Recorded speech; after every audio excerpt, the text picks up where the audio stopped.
Tervetuloa taas tänne Leffahullu podcastin pariin. Tällä kertaa aloitellaan tämmönen uusi podcast-sarja Ensifiilikset. Eli otetaan käsittelyyn sarjoja, joita olen alkanut katsomaan viime aikoina ja kerrotaan vähän ensifiiliksiä näistä sarjoista. Syy miksi ajattelin tehdä tällaisen ensifiilis jaksosarjan. No ensinnäkin sen takia, että aina pitää koittaa vähän kaikennäköistä uutta, ja koska tosi moni sarjoja mä olen aloittanut, mutta en välttämättä ole tehnyt niistä arvostelua syystä tai toisesta, tai siksi vaan, että en ole saanut välttämättä koko kautta katsottu loppuun, tai se on kesken niin paljon kaikkea muuta katsottavaa, niin saatte kuulla meikäläisen tämmöiset pienet mietteet, ensifiilikset näistä sarjoista tai kausista, ja voinko mä suositella niitä, ja mitä mieltä mä siis olen näistä, sellainen, että mä olen katsonut ehkä yhden jakson, 2 jaksoa, 3 jaksoa, tai joissain tapauksissa enemmänkin, mutta en ole vielä arvostelua tehnyt. Ja ensimmäiseksi mä ajattelin ottaa tähän jaksoon Marvelin Daredevil Born Again-sarjan, joka starttasi viikko sitten Disney Plusassa. Syy, miksi mä otan tämän tähän oikeastaan, on sen takia, että normaalistihan mä puhun aina, tai jätän kaikki Marvel-aiheiset meidän Marvel-podcast Suomeen, ja puhun siinä paljon Marvel-sarjoista, leffoista ja niin poispäin. Mutta koska meillä on saatu sitä jaksoa vielä aikaiseksi tästä, tai ei olla keritty tekemään jaksoa tästä Daredevil Born Againista, niin mä ajattelin, että hei, voihan mä ottaa sen tähän omallekin kanavalle hiukan ja puhua siitä ihan vaan, koska se nyt vaan sattuu olemaan ihan pirun hyvä sarja. Eli kiitos Disney Plusan, Marvelin, niin saatiin ennakkoon koko kausi, eli näin jo sen 9 jaksoa. Ja ne, jotka on katsonut sitä alkuperäistä Daredevil-sarjaa, mikä tuli Disney Plusaan nyt, mutta alun perin oli Netflix-sarja, niin tämä on tosi hyvä jatkumo sille. Tässähän on paljon niitä samoja näyttelijöitä samoissa rooleissa, mutta sitten sen lisäksi tämä on myös hyvin sellaisille, jotka ei välttämättä ole kattonut sitä, koska tässä on myös todella paljon uusia sivuhahmoja ja uudet tarinakokonaisuudet, niin tämä toimii myös ihan hyvin, jos ei ole sitä kattonut. Silti mä nyt suosittelen, että kannattaa ehdottomasti se alkuperäinen katsoa, sitä tuli se 3 kautta. Ja tämä jatkaa tarinallisesti sitä, mihin se jäi. No ei nyt ihan suoraan aikaan kulunut. Sitten on, olikohan siitä jo 6-7 vuotta varmaan, kun se loppui se 3. kausi. Niin aika on myös kulunut tässä sarjan sisäisessä maailmassa jonkun verran. Ei suoraan nyt sano, että paljon sitä on kulunut, mutta selvästi on myös mennyt eteenpäin. Mä en halua hirveästi spoilata tietenkään mitään, mutta sanotaan, että ensinnäkin Charlie Cox vetää ihan pirun hyvän roolin jälleen Matt Murdockina, Daredevilinä. Vincent D'Onofrio on loistava, Wilson Fisk, ja näiden molempien hahmojen tarinan kaari on todella hyvä ja toimiva tässä Born Again-sarjassa. Tästä on tullut tosi sellainen, että molempien hahmot on kokenut asioita aiemmin, mutta nyt myös ne kokee asioita tämän aikana ja kasvaa hahmona ja niiden tarinat tulee tosi mielenkiintoiseksi. Tässä on todella paljon otettu sarjakuvista elementtejä. Ei, yllättäen tästä ei ole otettu tästä Frank Millerin Born Again tarinasta niin hirveästi oikeastaan mitään muuta kuin sen nimi. Ja eniten tästä on otettukin 2000-luvun tarinoista. Muun muassa hetkonen, olikohan se kirjoittaja David Suleen vai mikä, niin hänen Daredevil-runista on otettu asioita paljon, ja sit myös tästä hänen jälkeen, kun tuli Chip Zdarskia ja tätä Devil's Rainia, niin niitä asioita on paljon otettu mukaan myös tähän ja selvästi myös tulevaisuudessa. 9 jaksoa ensinnäkin oli semmoinen, että hitto vielä mä olisin halunnut heti lisää. Siihen nähden, että se Netflixille, kun tuli silloin alun perin, niin siinä oli 13 jaksoa kaudessa, niin tämä jotenkin sai se, että olisi nyt voinut olla enemmän. Tähän oli alun perin tarkoitus olla kai se 18 jaksoa. Sitten tuli semmoinen, että okei, jaetaan ne kai osiin tai ruvetaan tekemään enemmän. Niin tämä on vähän sen tyylinen, että se saattaa niin kuin, se seuraava kausi jatkuu suoraan tästä. Toki niinhän myös kerrottiin, että kakkoskausi on ainakin tulossa ehkä jopa enemmänkin, niin sitä voi odottaa, mutta toimii tosi hyvin niin kuin omana itsenään tämä kausi ja tässä on hyvä tarina. Kokonaisuus, tässä on useampia uusia sivuhahmoja ja tässä on myös uusia pahiksia, mutta kaiken takana tietty aina on Wilson Fisk eli Kingpin ja se toimii tosi hyvin. Tässä on myös muita sankarihahmoja, mitä tietty on ehkä jo kuultukin trailereista ja näin, niin tosi mukava semmonen. Ja sitten se asetelma tässä sarjassa, no sen verran pikku spoileri, että Wilson Fisk haluaa New Yorkin pormestariksi ja hän haluaa kieltää tämmöiset kaikki vigilantet, eli oman käden oikeutta harjoittavat sankarit niin sanotusti, eli Daredevilit ja muut. Ja haluaa, että hänellä on tämmöinen oma poliisiporukka, mikä sitten hoitaisi nämä rikolliset telkien taakse. Mutta miten ihmeessä, kun Wilson Fisk on itse tämmöinen rikollinen, niin miten tämä homma toimii? No, ei lähdetä sitä avaamaan sen enempään. Mun mielestä tämä tarina toimii todella timanttisesti. Tämä on hienoa jatkumoa sille Netflixin sarjalle, nykyään siis löytyy Disney Plusasta, ja kaikki ne tutut näyttelijät vetää roolisuoritukset todella hyvin, ja on myös semmoisia hauskoja cameoita näistä aiemmista sarjoista, mutta myös muusta niin kuin MCUsta, että nyt tämä on isommin otettu huomioon, että kuuluu tähän MCUhun, kun silloin se oli vähän niin ja näin, että kuuluuko ei, koska Disney Studiolla ja Disney Televisionilla oli silloin vähän sukset ristis keskenään. Nykyään se kaikki on sitä samaa, niin tämä ottaa hienosti huomioon ja tuo myös muita hahmoja niin kuin muista MCU-projekteista kuin pelkästään Daredevilistä, niin se on tosi mukavaa lisää. Uudet hahmot toimii tosi hyvin, on tosi mielenkiintoisia ja se koko se tarina, mutta kyllä mä jäin kaipaa tätä heti lisää. En mä sano, että se on huono, mutta siis mä jäin niin kaipaa heti lisää ja mä aloin heti katsomaan taas uudestaan niitä vanhoja Netflix Daredevil-sarjan jaksoja, koska siis mä jäin ihan taas täysin koukkuun. Mä aloin heti lukemaan Daredevil-sarjakuvia lisää taas ja niin kuin, ai että. Mutta nyt onkin tosi hyvä, koska Egmontti julkaisi tämmöisen Daredevil-tekijänä Frank Miller osa 1 albumin, niin suomeksi niin pääsi sitäkin lukemaan, koska saatiin arvostelukappaleet heiltä, jotta voidaan Marvel Podcast Suomen puolella sitten puhua siitäkin. Kaiken kaikkiaan siis mä annan arvosanaksi ihan niin kuin 10/10 tällä Born Again ykköskaudella. Ei siinä ole mitään vikaa, se on suorastaan loistava. Se on taas sitä parempaa Marvelia ja toimii todella hyvin. Ja niille, jotka pelkäsivät sitä Disney-ajalla, miten se on väkivallan suhteen, niin kyllä, tässä on väkivaltaa ja sanotaan, että joissain kohtauksissa on muuten aika paljonkin ja veri vaan roiskuu.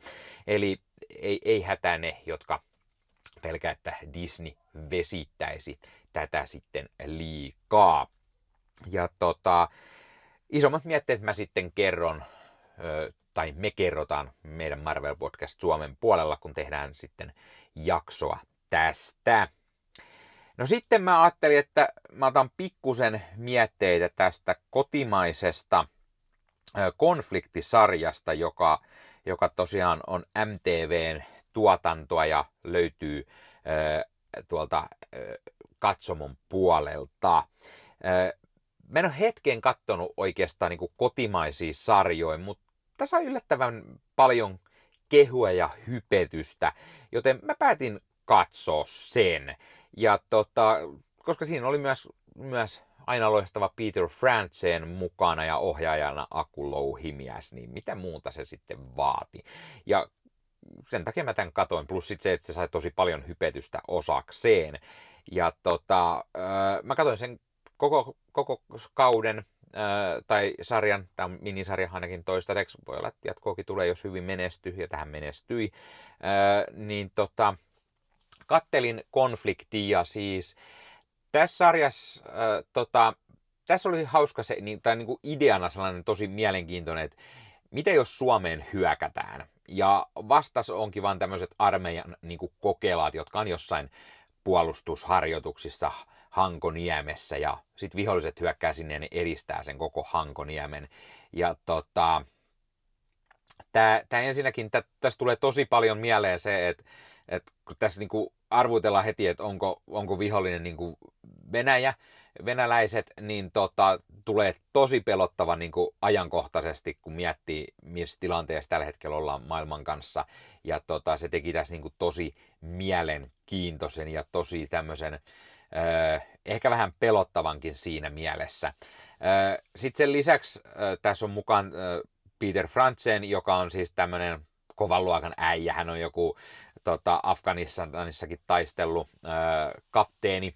Ja hän yrittää sitten siellä Hankoniemessä taistella pahiksia vastaan. Ja sitten saman hänen ne kokelaat, jotka siellä oli, niin yrittää omalla tahollaan taas vähän tulla toimeen. Ja sitten sen lisäksi tässä nähdään poliittinen aspekti, eli kun me nähdään isossa asemassa nähdään presidentti ja pääministeri, jotka tässä niin kuin mukaan on, ja molemmat on vähän eri linjoilla, että mitä pitää tehdä, kun tämmöinen hyökkäys tulee, ja millä tavalla se pitää yrittää ratkaista. Ja sitten tulee semmoinen niin kuin poliittinen taistelu tähän mukaan. Ja nämä presidentti, pääministeri, tulee vähän mieleen Sanna Marin, Sauli Niinistö, paitsi siinä, että presidentti on tämmöinen nuori naispresidentti, jota näyttelee Sarah Jolie, ja sitten taas pääministeri on tämmöinen vanhempi mies, jota taas näyttelee Pirkka-Pekka Petelius. Ja mä tykkäsin tästä niin kuin ihan tässä, että tässä oli tämä vastakkainen asetelma presidentillä ja pääministerillä, ja mä katsoin hetki sitten ysäritrilleri Air Force Onea taas uudestaan. Siinä oli vähän tämmöistä saman tyylistä menoa, tämä poliittinen aspekti, mutta välillä se vähän niin kuin ärsytti, varsinkin kun tämä presidentti on todella ärsyttävä hahmo ja tuntuu, että se on tosi niin kuin sinisilmäinen ja haluaa tehdä täysin oman päänsä mukaan ja haluaa näyttää, että hän on niin kuin kovan luokan presidentti ja niin kuin, että hänellä on se valta ja näin, niin se, niin kuin, se oli niin raivostuttava välillä se hahmo, mutta niin kuin sellainen hauska, niin kuin tuli tosi sellainen niin kuin aspekti siihen se politiikka ja se, niin kuin sitäkin on välillä, kun arvostellaan tosi paljon Suomen politiikkaa, niin oli niin kuin tosi sellainen, että liippaa vähän niin kuin läheltä senkin kanssa. Tässä sarjassa on tosi hyvää toimintaa ja varsinkin loppuun kohden siis ihan tämmöistä Hollywood-tason menoa ja meininkiä. Toki paikkapaikoin tuli mieleen, että eikö niinku riittänyt rahaa kunnon toimintaan, että ne parhaat toimintapätkät säästetään sitten sinne niinku sarjan loppuun. Tässä tuli paikoitellen vähän mieleen semmoinen Band of Brothers tai Black Hawk Down fipat, pikkusen American Sniperi, vähän Hurt Lockeri ja näin, mutta sitten kaikki niinku tapahtuu Suomessa, niin oli varsin mielenkiintoinen aspekti. Tässä puhutaan todella paljon niin kuin myös englantia, tätä on suunniteltu isoille markkinoille myös, niin jos on semmoinen, että niin kuin haluaa kotimaisena, niin sit tulee ehkä vähän pettymään. Mun mielestä toimi tosi hyvin kuitenkin. Ja Aku Louhimies on jälleen kerran tehnyt todella hyvää työtä, ja tämä konflikti on ehdottomasti sellainen, että mä suosittelen, kannattaa katsoa, ja löytyy tosiaan MTV-katsomosta. Arvosanaa mä antaisin täällä varmaan semmonen, antaisinkohan mä sille 9. 9/10 varmaan suurin piirtein arvostelu toivon mukaan tulee jossain kohtaa kanavalle, niin kerron sitten ehkä mitkä on lopullinen arvosana, mutta tommonen 9/10 iso suositus ja kannattaa ehdottomasti katsastaa. No sitten mä aloin katsomaan Sky Showtimeista just alkanutta Yellowstone-sarjan spin-offi 1923 kakkoskautta. Eli kakkoskausi on just alkanut, sitten on yksi jakso tullut tällä hetkellä, kun mä tämän nauhoittelen. Ja mä tykkäsin tosi paljon. Jatkaa hienosti sitä ensimmäisen kauden tarinaa. Ei nyt hirveästi spoilata, mitä siinä on tapahtunut, mutta tosi semmoinen mielenkiintoinen, odottaa niin kuin koko ajan, että mihin suuntaan tämä tästä menee. Mä en ole Yellowstonea katsoin yhden jakson aikana ja se jäi niin kuin kesken, mutta mä tykkäsin tosi paljon tästä ekasta kaudesta ja siksi mä halusin heti katsoa, kun kakkoskausi alkoi.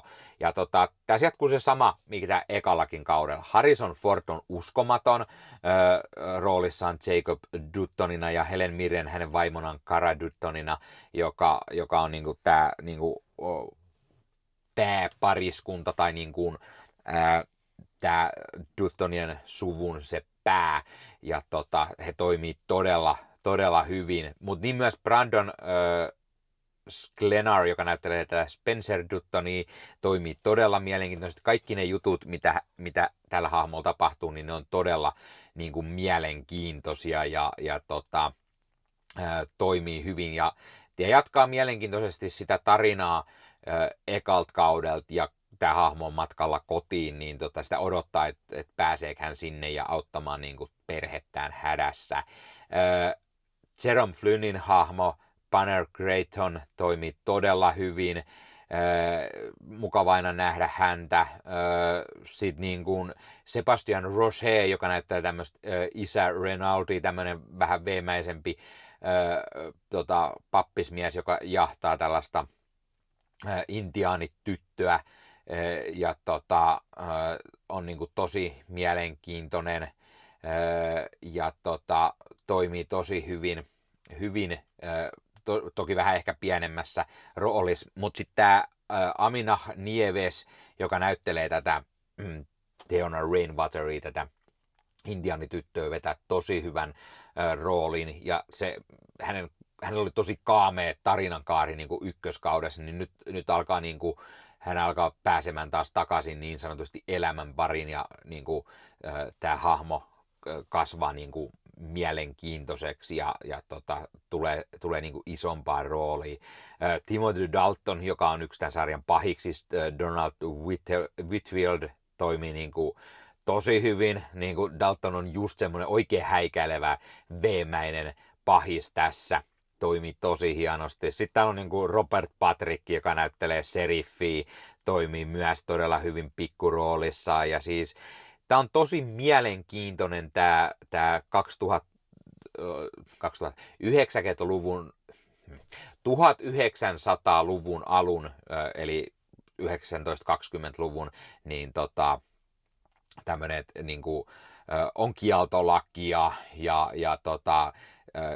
on kuitenkin tätä cowboy-meininkiä, tätä western-fiilistä, mutta sitten on tätä vähän tällaista nykyaikaa, että on kuitenkin jo autoja, siellä on niinku, puhelimet tekee niinku isompaa tulemista, että ihmisillä alkaa olemaan kotona sitä ja kaikkea, niin tämä niinku, nykyaikaistuminen niin sanotusti, mutta silti se, että on niinku westerni, niin on tosi hyvä ja mielenkiintoinen.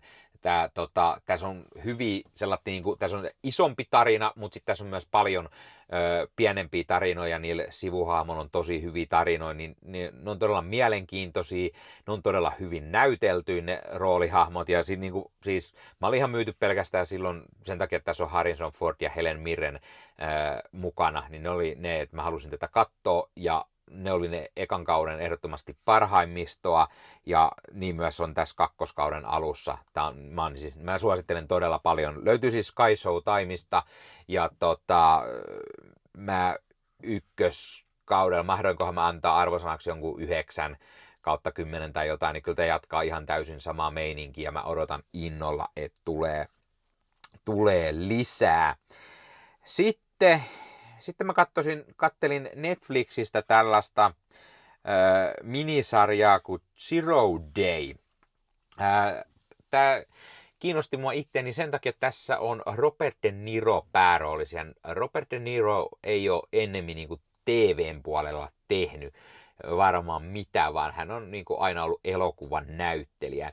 Ja tässä on muitakin hyviä näyttelijöitä, Jesse Plemonsia, Connie Brightonia ja John Allenia ja Angela Bassettia ja Dan Stevensia, jne.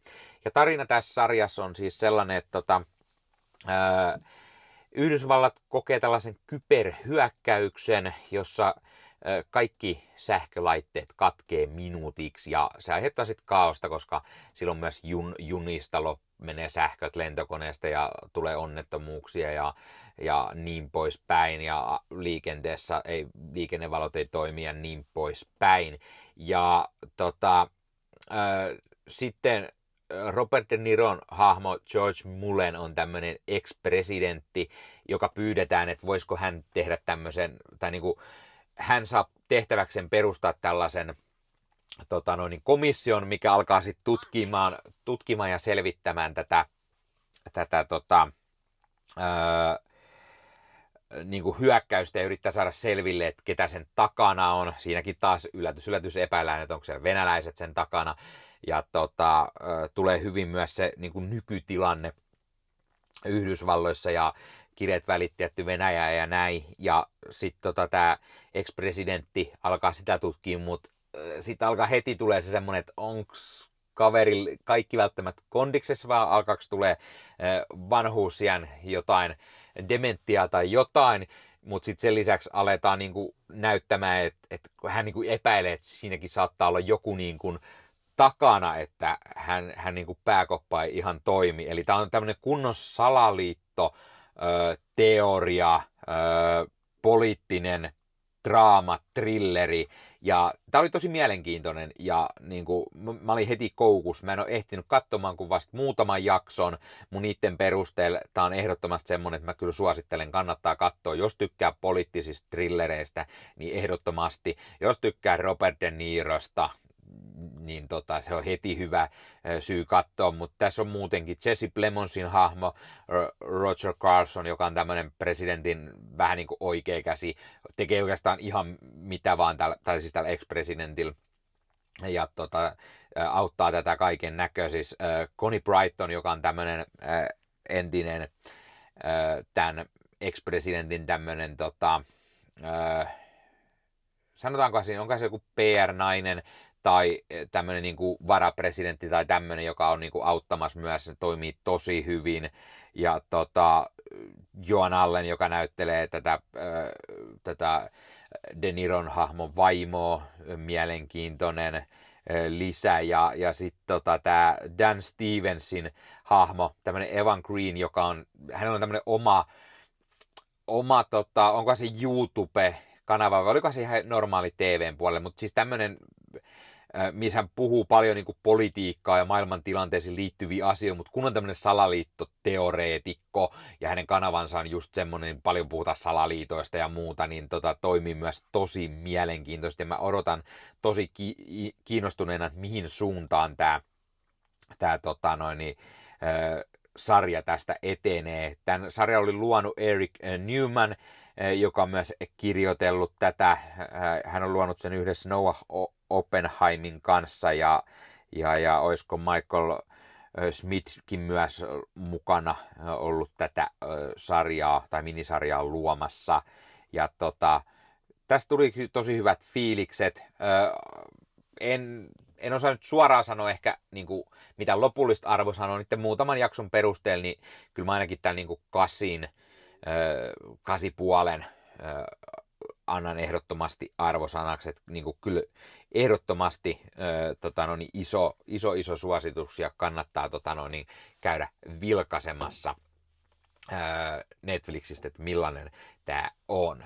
No niin, tässä oli ensimmäinen tämmöinen ensifiilikset jakso ja katsotaan tuleeko koska sitten seuraava. Sitten kun mä ehdin katselemaan vähän jotain sarjoja niin kuin ainakin ensimmäisen jakson pari tai joskus jopa pidempääkin, mutta en ole vielä saanut aikaiseksi tehdä sitä arvostelua tai haluan joskus, että näihin sarja-arvosteluihin tulisi jotain vieraita kertomaan myös mietteitä, niin ei ehkä aikataulut osu yhteen tai näin, niin siksi ei ole ehkä arvostelua siitä tullut.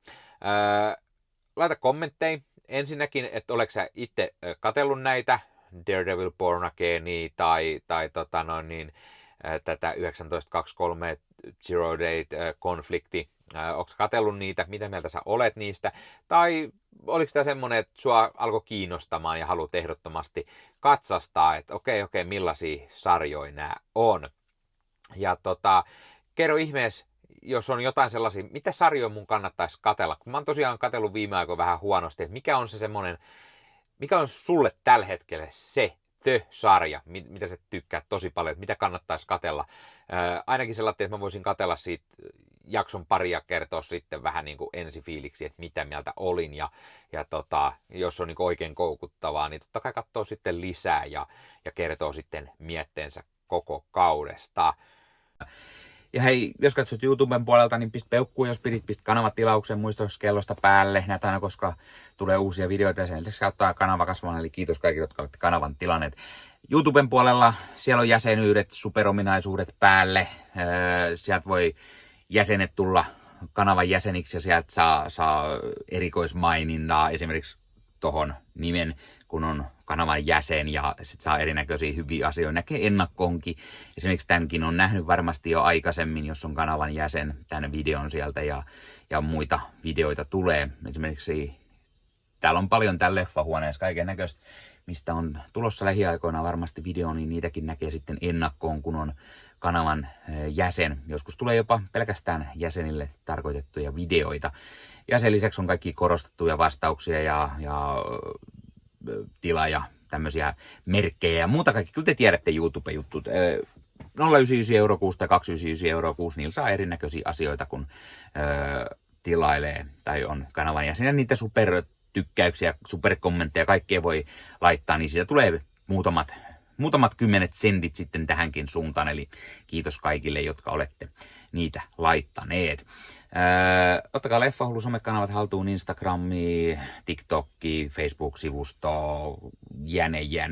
Meikäläinen tekee Marvel Podcast Suomea, Star Wars Podcastia ja sitten sen lisäksi meikäläinen kuuluu Leffamediaan, jos on yli 30 sisäntuottajia, jotka rakastavat leffoja ja sarjojen katsomista, niiden arvostelemista ja kaikkeen leffoja ja sarjoihin liittyvää. Sieltä löytyy leffa- ja sarja-aiheiset uutiset, huhut, trailerit, sieltä löytyy haastatteluja, kaikennäköistä leffa- ja sarja-aiheesta. Ja jos taas haluat ostaa fyysisiä leffoja, niin suomikassu.fi verkkokaupasta voi käydä ostamassa itselleen 4K DVDtä, Blu-raytä. Siellä kun käyttää koodia Leffahullu, saa 5 € alennusta, kun ostaa yli 60 €. Mikä se mukavampaa? Pikkualennus, ostaa leffat ja sarjat fyysinä hyllyyn, koska koskaan ei voi tietää, koska kun suoratoistopalvelu lähtee muokkaamaan leffoja, poistamaan niitä valikoimastaan. Usein kuvan ja äänenlaatu kärsii, koska suoratoistopalvelujen bittivirta ei riitä. Kun leffa on fyysinä hyllyssä, siinä on paras mahdollinen kuvan ja äänenlaatu ja silloin niin kuin tietää, että varmasti saa laatu. Sen lisäksi fyysinen leffoissa on esimerkiksi bonusmateriaaleja elokuvan tekemisestä. Ostat jonkun erikoisjulkaisun, tyylikäs steelbook vaikka tai premium-julkaisu, niin tulee kaikennäköistä lisähärpäkettä myös mukana, magneetteja, julisteita, kirjasta, vihkosta sen leffan tekemisestä, kaikennäköistä muuta mukavaa. Sen takia fyysinen formaatti on aina jees. No niin, tämä oli Leffahullu podcast tällä kertaa. Ei muuta, ensi kertaa. Se on moro.